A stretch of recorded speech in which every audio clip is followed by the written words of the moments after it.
নমস্কার বন্ধুরা, ভক্তিমূলক কথা চ্যানেলে জানাই আপনাদের স্বাগত। ভারতীয় দর্শনশাস্ত্র এবং বিভিন্ন দেবদেবীর পূজা অর্চনার পদ্ধতি এই চ্যানেলের মূল আলোচনার বিষয়বস্তু। বন্ধুরা, শনিবার 24শে ফেব্রুয়ারি মাঘী পূর্ণিমার দিন এই দুটি উপায় যদি আপনি করতে পারেন তাহলে আপনার জীবনের সমস্ত সমস্যা দূর হবে এবং জীবনে সুখ স্বাচ্ছন্দ্য বৃদ্ধি পাবে। বন্ধুরা, প্রথমেই বলবো, আপনার বাড়ির সদর দরজায় বেঁধে দিন এই একটি জিনিস।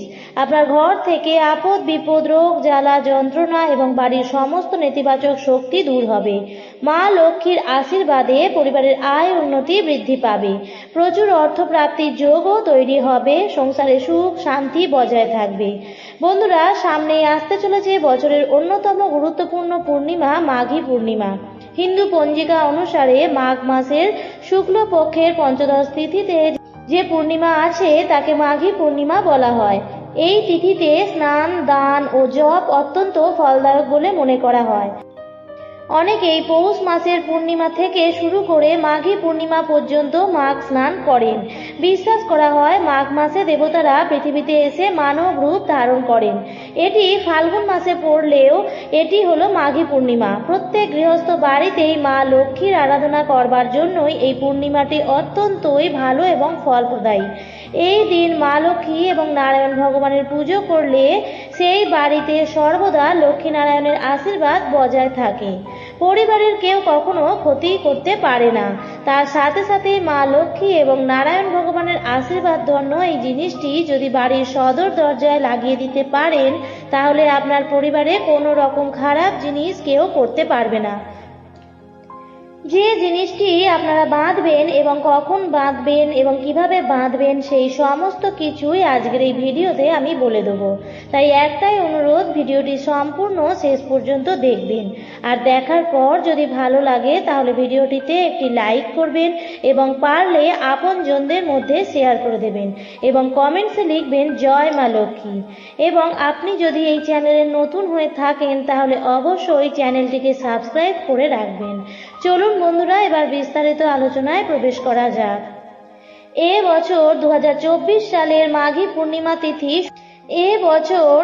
পূর্ণিমা তিথি শুরু হচ্ছে 23শে ফেব্রুয়ারি শুক্রবার দুপুর 3:30 থেকে এবং পূর্ণিমা তিথি থাকবে আগামী শনিবার 24শে ফেব্রুয়ারি বিকেল 5:24 পর্যন্ত। এবার বলবো, মাঘী পূর্ণিমা তিথিতে বাড়ির সদর দরজায় কোন জিনিসটি বাঁধতে হবে। সেই বিশেষ জিনিসটি বাঁধার সময় কিছু সতর্কতা অবলম্বন অবশ্যই করতে হবে। এই বিশেষ জিনিসটি বাড়ির সদর দরজায় বাঁধতে হবে আগামী শনিবার। সেই বিশেষ জিনিসটি হলো হলুদ কড়ি। এই হলুদ কড়িগুলো সাধারণ কড়ির থেকে একটু সাইজে বড় হয় এবং হলুদ রঙের হয়ে থাকে। এই কড়ি মা লক্ষ্মীর অত্যন্তই প্রিয় এবং নারায়ণ ভগবানেরও অত্যন্তই প্রিয়। এই লক্ষ্মী কড়ি সর্বদাই অর্থকে আকৃষ্ট করে। এই কড়ি দিয়ে নানা প্রকার উপায় করা যায়। ঘরের কলহ, অশান্তি, রোগ জ্বালা, ঘরের বাস্তু দোষ এসব দূর করার জন্য নানা প্রকার উপায় করা যায়। আজকের ভিডিওটিতে একটি উপায় বলে দেব যেটি আপনারা করবেন মাঘী পূর্ণিমা তিথিতে এবং এই কাজটি আপনাদের করতে হবে সূর্যাস্তের আগে। প্রথমেই বলে রাখি, আপনারা এই কড়ি জোগাড় করবেন শুক্রবার দিন, পূর্ণিমার আগের দিন।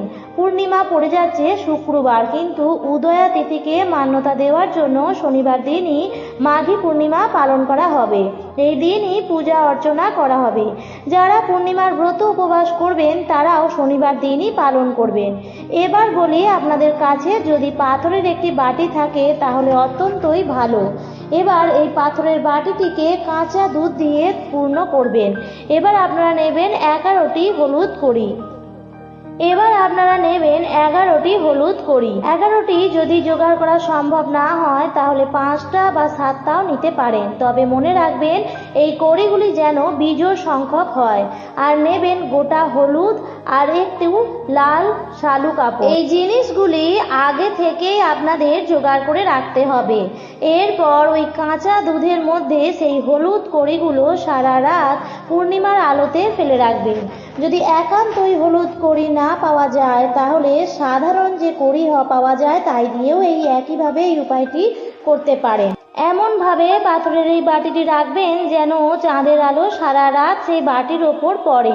আর যদি আপনারা সাদা কড়ি পান তাহলে সেই দুধের মধ্যে একটু সামান্য হলুদ গুঁড়ো বা কাঁচা হলুদও মিশিয়ে নিতে পারেন। দেখবেন যখন কাঁচা হলুদ বা হলুদ গুঁড়ো মেশাবেন সেই দুধের মধ্যে এবং সারা রাত যখন কড়িগুলো থাকবে দুধের মধ্যে, তখন দেখবেন কড়িগুলো সামান্য হলুদ রং হয়ে যাবে।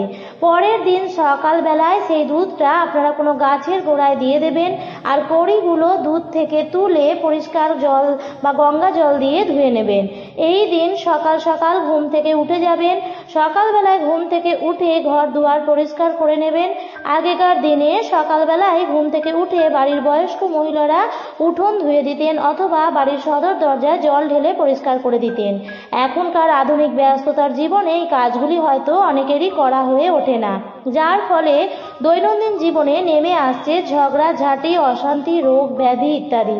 বাড়ির বাচ্চারাও অমনোযোগী, চঞ্চল ও জেদি হয়ে উঠছে। আজকালকার অনেক ঘরের বাচ্চারা কারোর কোনো কথাই শুনতে চায় না। স্বামী স্ত্রীর মধ্যেও কোনো মিল নেই। আর এইসবের পেছনে রয়েছে ঘরের বাস্তুদোষ। আর এই ছোটোখাটো কিছু নিয়ম না মানার ফলে ঘরের এই বাস্তুদোষ সৃষ্টি হয়।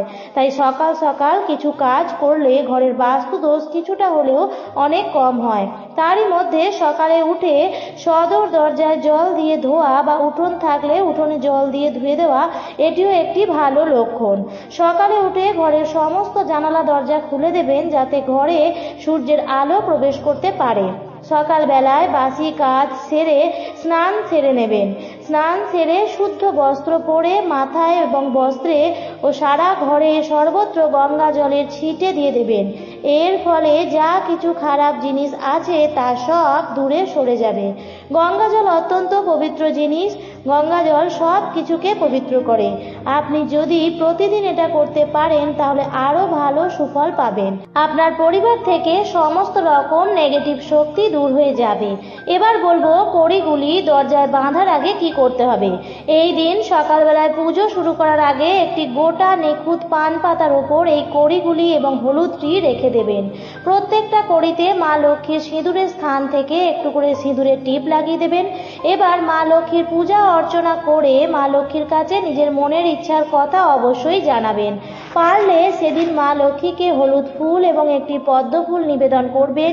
এই দিন যদি কোনো মন্দিরে লক্ষ্মীনারায়ণের হলুদ রঙের কোনো বস্ত্র দান করতে পারেন তাহলে অত্যন্তই ভালো হয়। পুজো হয়ে যাওয়ার পর কিছুক্ষণের জন্য ঠাকুরঘর ছেড়ে বেরিয়ে আসবেন এবং কিছুক্ষণ পর গিয়ে মা লক্ষ্মীর চরণের কাছ থেকে যে জিনিসগুলি নিবেদন করেছিলেন সেগুলি নিয়ে আগে নিজের মাথায় ঠেকাবেন এবং মা লক্ষ্মীকে আপনার মনের সমস্ত ইচ্ছার কথা জানাবেন। এরপর এই কড়িগুলি আর হলুদের গিঁটটি নিয়ে একটা নতুন লাল শালু কাপড়ের মধ্যে বেঁধে নেবেন। এবার আপনি আপনার বাড়ির সদর দরজার ডান দিকে একটু ওপরের দিক করে সেই লাল রঙের শালু কাপড়ের যে পুঁটলিটি আপনি বানিয়েছেন সেটি বেঁধে দেবেন। এমনভাবে বাঁধবেন যাতে হঠাৎ করেই লোকে এই জিনিসটি দেখতে না পায়, কিন্তু ভালো করে দরজার দিকে তাকালে হয়তো দেখতে পাবেই।